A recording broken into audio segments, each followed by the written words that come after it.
In this video by Utkalp Digital Classes, we will look at some selected problems from the first week of the course, and we'll be covering topics including kinematics in 1D and 2D, laws of motion, friction, and work power energy. First question that I will touch upon is from kinematics. A train is moving along a straight line with a constant acceleration a. A boy standing in the train throws a ball forward with a speed of 10 meters per second at an angle of 60 degrees to the horizontal. The boy has to move forward by 1.15 meters inside the train to catch the ball back at the initial height. We're supposed to find the acceleration of the train in meter per second square. So let me quickly draw what is given in the question. You have a boy here, okay, and he has a ball. Let me make the ball in orange. He has a ball here. Now let this be the horizontal direction, okay. Now I am throwing the ball at an angle 60 degree with the horizontal with a speed of 10 meter per second, okay. As we know, it's in two dimensions, so this will undergo a projectile motion, and it said that he catches the ball at the same height again. So let me make the boy again. First of all, the ball will reach this point, and there is a distance of 1.15 meter given between these two instances. This is the boy again catching the ball. Now how do we approach this question? First of all, we know that the motions in the x direction and the motion in the y direction are independent of each other. So using this fact, we can easily write the equations of motion. For vertical motion, let me consider the y-axis motion. What do we have? We have s is equal to ut minus half gt square, because the acceleration is minus g. Therefore, I can easily write 0 is equal to ut. Ut is basically 10 sine 60 degree into t minus half into 10 into t square. This gives us that t is equal to root 3 seconds. So the time of flight here is root 3 seconds. Now what about the horizontal motion? The x-axis motion. Note here again that s is equal to ut plus half at square. If I just substitute the values, I can easily write 1.15 meters is equal to 10 cos 60 into, substituting time from here, root 3 minus, now because the train is accelerating forwards, okay, when I try to write the acceleration, I'll have to include negative sign minus half into a into t square, which is 3. Note that here a is the acceleration of the train. Given this, I can easily write a turns out to be 5 meter per second square. Let's take a look at another question from Newton's laws of motion.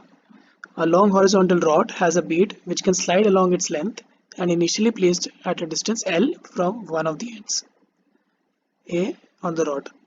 The rod is set into angular motion about the point A with a constant angular acceleration alpha. If the coefficient of friction between the rod and the bead is mu and the gravity is neglected, then the time after which the bead starts slipping is given by what? First of all, we will assume that the given motion is taking place in the horizontal plane. Okay, so when does the bead start slipping or sliding? We know that the bead will start sliding when the centripetal force is equal to the limiting friction. So that is, if I write this in mathematical form, I can simply write this as my mv square by my radius or L is equal to m omega square. This is my centripetal force is equal to the maximum frictional force that can be applied. Okay, or the limiting friction. That implies m omega square L is equal to mu times the normal reaction that I am getting. Now we know that here the normal reaction is provided by the tangential force. Okay, so F tangential is equal to m L alpha is equal to the normal reaction. Okay, with this in mind, we can just substitute the value of n, which gives us that at time t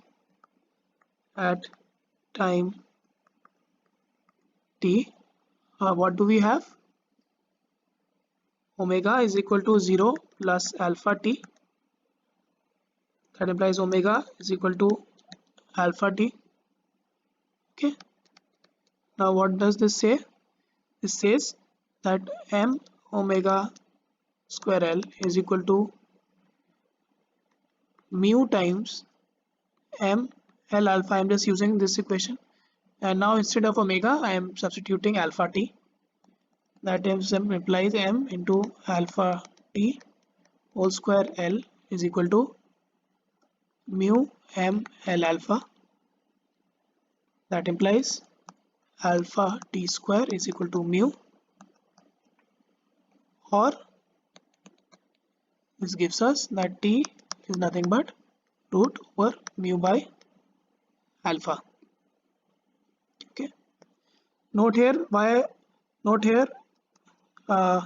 your acceleration for your acceleration tangential is given by r alpha, and r in this case is your L, and if you multiply this with mass you get the force.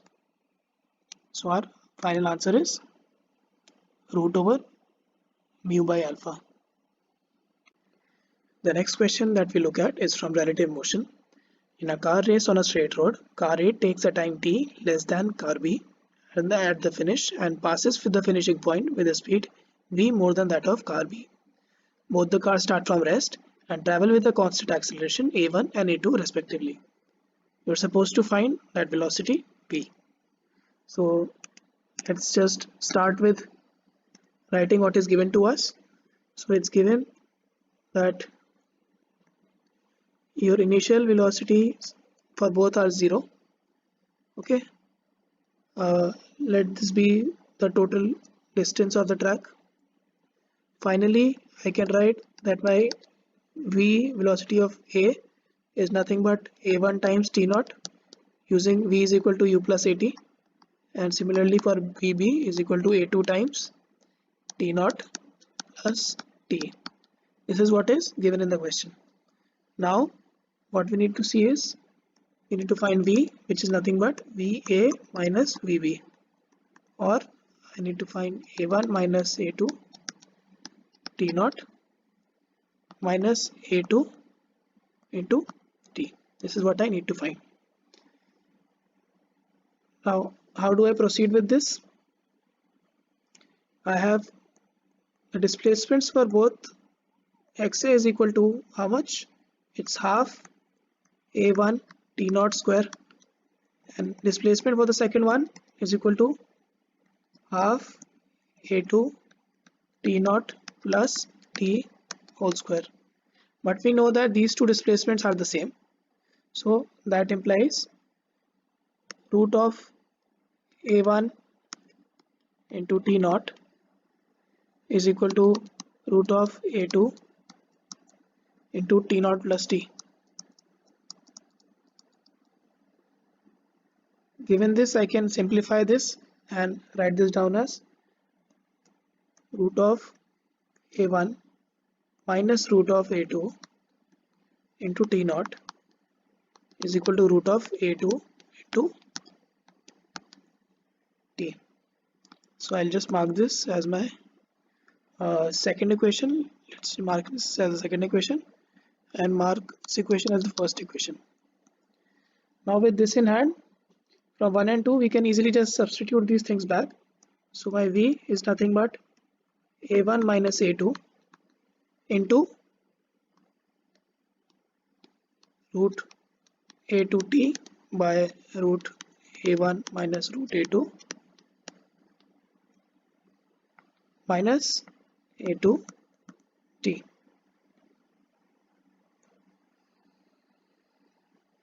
Okay. Then I can write that root a1 plus root a2 into root a2t minus a2t. How did I do this? I will just try to rationalize this, okay, by multiplying and dividing the numerator and denominator by root a1 plus a2, and then I could easily cancel out the a1 minus a2 in the numerator and the a1 minus a2 in the denominator. Okay, this is a simple rationalizing process. So that implies my v is nothing but root of a1 a2 into t.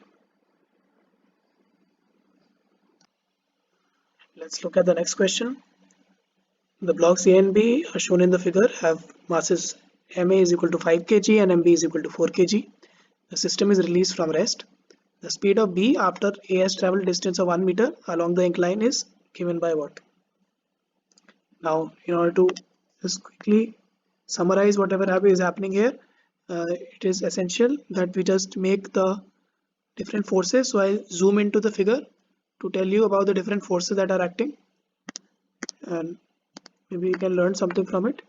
So there is a tension T here, there is a tension T here, similarly there is a tension T here because all these strings are connected. Now because of these two tension forces, the force with which the block B is being pulled up is equal to 2 times T. Okay, now this mass number A has a weight 5g, so the component of its weight along this direction, I'll just erase this and mark the component. So the component of force along the incline is given by 5g sine theta, where theta is 37, so 37 degrees. Okay, and this block number B has a force of 4g acting downwards. So these are the basic forces in the system. You should note that the tension in the rope is due to the resolved component, which is 5g sine theta. So I can easily write that tension is equal to 5g sine tension is equal to 5g sine 37. Okay, and the tension within the rope 2t is given by 2t is equal to twice of this, so 10g sine theta. We'll return to this. Let's try to find the acceleration of the block this of 4 kg or B. So acceleration of B is nothing but 2t minus 4g divided by its own weight, which is its own mass 4, is nothing but 2 into 5g into sine 37 minus 4g divided by 4. Using the value of sine 37, this turns out to be g by 2. Now if the 5 kg block moves down by 1 meter on the inclined surface, then the 4 kg block will move 0.5 meters upwards. So if A moves down by 1 meter, that implies B will move up by 0.5 meters. Thus, if I want to find the required velocity, it is easily obtained by the equation v square is equal to 2 into acceleration g by 2 into the distance traveled 0.5. Note this is the general formula, v square is equal to 2as, v square minus u square is equal to 2as. Here u is equal to 0, and this is nothing but v is equal to root over g by 2 is equal to root over 4.9 is equal to 2.2 meter per second. But the answer is root over g by 2. So in the figure shown, the acceleration of A is given to you as a vector quantity, and the acceleration of B is, you need to find the acceleration of B. So let's just write what is given to us. My acceleration of A is equal to 15 I cap plus 15 j cap. Okay. Now I'm going to mention something and you should make a note of it. Because of the constrained motion of the wedge, okay, there is a condition that acceleration of A in the perpendicular direction is equal to acceleration of B in the perpendicular direction, where perpendicular means perpendicular to the surface, so it's in the normal direction. Okay, this is the wedge constraint, and this will be useful in many of the problems that you might do in this chapter. So first of all, what you do is you need to make a proper free body diagram for this, for A. Even if you don't do that, this is your A, and I need to just make the angles properly. So let's move this. This is my center of A. This is my acceleration of A in the x direction. Okay, and this is my acceleration of A in the y direction. This has been given to me as 15 and 50.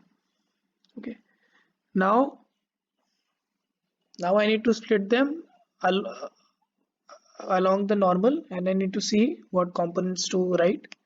So I'll make a clearer diagram showing you how this coordinate system is working. So this is my normal xy coordinate system. Okay, then what do I have? I'll show it with another pencil. So I can mark these directions. So this direction is that of the wedge. I'm assuming this is the wedge. So this direction is nothing but 37. This is 53. Similarly, I have a normal to the wedge. This is the wedge tangential direction. This is the normal to the wedge direction. Okay, and if I just write these angles, you can easily see that these angles are 37, 53, 37, 53, 37 and 53. Now you had your accelerations in the x and y directions, like you had accelerations like this, ax and ay. So now you need to find the accelerations in the components that are perpendicular to the wedge. So what are those components? I'll just write them down using another pen. So I'll make this again. I have an AY sine 53. I have a a y cos 53. Okay,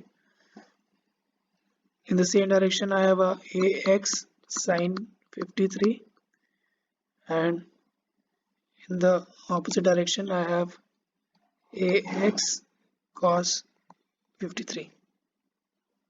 Okay, this is for the block itself. That implies ax cos 53 minus aay cos 37 is equal to AB cos 53.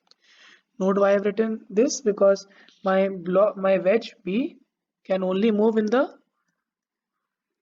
horizontal direction. Okay, so AB turns out to be minus 5 meter per second, or AB minus 5 I cap.